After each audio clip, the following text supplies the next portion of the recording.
The argument really is, why would you sign up to giving away yet more of your own ability through the ballot box, through your own government, as a country that's only existed for 9 decades? Why would you give away more of that ability to these failing European institutions? So that's our argument. Why would you do it when actually what the electorate are saying in Greece and what the opinion polls are beginning to say in places like the Netherlands is that actually this treaty may well not go through in its current form. Goodness me, the French have just elected a president who said he wants to amend it and change it. So that's our argument, is, don't jump over the cliff on your own. There's no need to do it.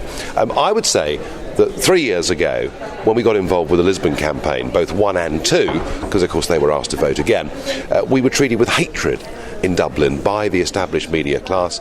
This time, they were far more prepared to listen to what we had to say.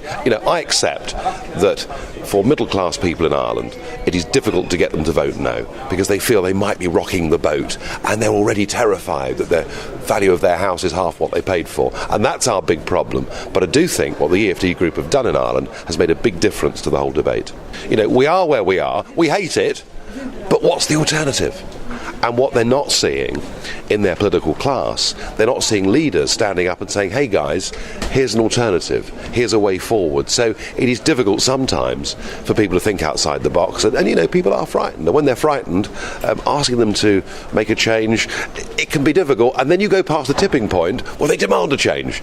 And I just think that the argument over the treaty in Ireland, the whole debate about austerity, the whole role of national governments against the big bureaucrats, the Troika in the case of Greece, I think what's going on at the minute actually gets to the heart of the whole European debate.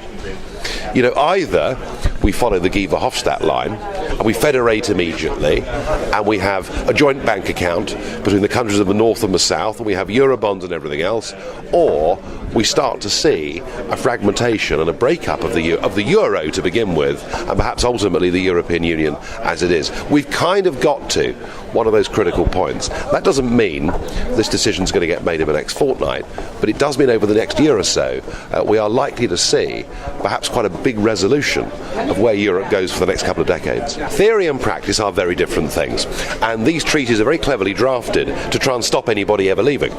That's exactly how these were drawn up.